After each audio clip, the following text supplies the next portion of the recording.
আসসালামু আলাইকুম। মারিয়া ইতির আরও একটি রেসিপিতে আপনাদের স্বাগতম।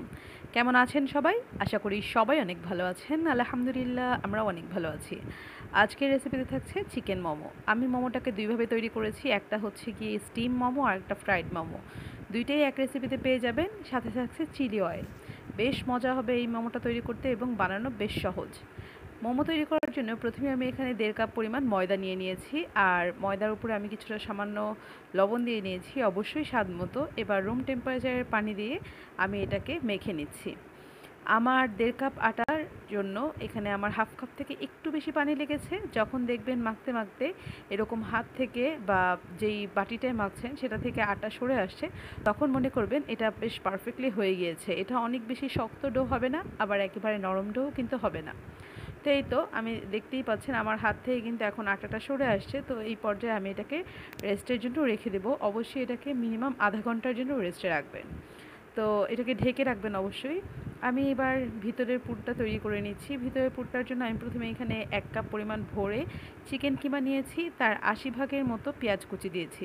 চিকেন কিমা থেকে 80 ভাগ মতো পেঁয়াজ কুচি দিয়ে দিয়েছি। এরপরে দিচ্ছি 1/3 কাপ পরিমাণ গাজরের কুচি। আমি একদম যে চপার দিয়ে কেটে নিয়েছি গাজরটাকে, এতে করে বেশ ভালো একটা কুচি হয়েছে। এরপর আমি এর মধ্যে দিয়ে দিয়েছি 1 টেবিল চামচ কাঁচামরিচ কুচি, আর দিয়েছি 1 চা চামচ পরিমাণ আদা রসুন বাটা। এখন দিয়ে দিচ্ছি 1 টেবিল চামচ পরিমাণ সয়া সস। এরপর আমি দিয়ে দিব লবণ। লবণটাকে অবশ্যই আপনারা আপনাদের স্বাদ মতো দিয়ে নেবেন। এরপর হচ্ছে গিয়ে এখানে দিয়ে দিয়েছি সয়াবিন তেল। আমি এটাকে চুলায় গরম করে নিয়েছি কিছুক্ষণের জন্য। সয়াবিন তেলটাকে একটু গরম করেই এটাকে দিতে হবে। এখন আমি এটা হালকা হাতে মেখে নিচ্ছি। আর যদি আপনাদের চিকেন বা গরুর মাংসের মধ্যে চর্বির পরিমাণ থাকে, সেই ক্ষেত্রে তেলটা আপনারা স্কিপ করতে পারেন।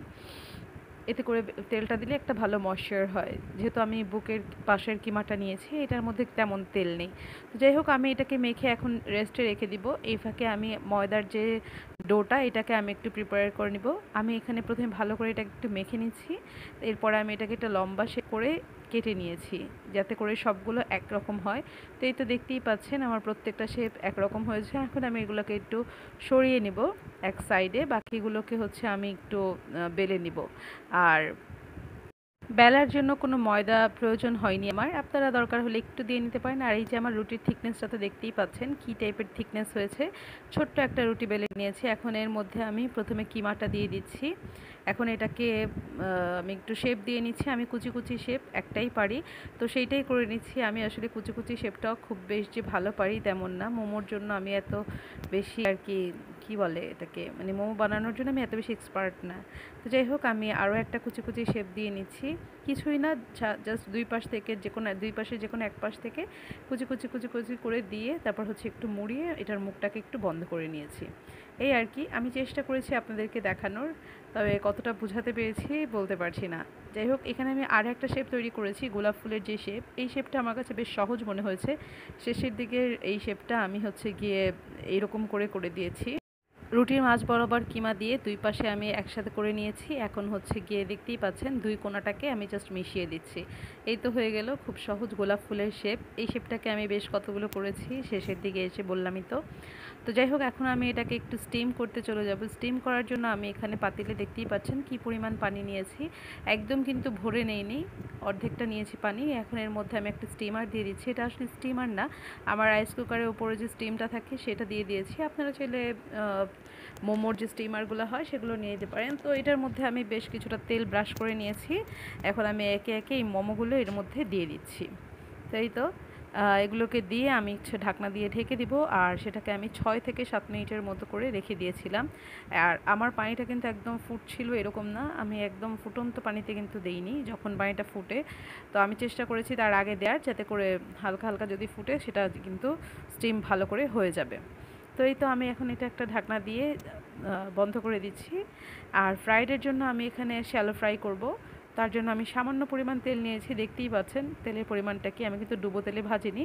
তো এরপরে হচ্ছে গিয়ে মোমোগুলো আমি একটা একটা করে সবগুলোকে দিয়ে নিচ্ছি।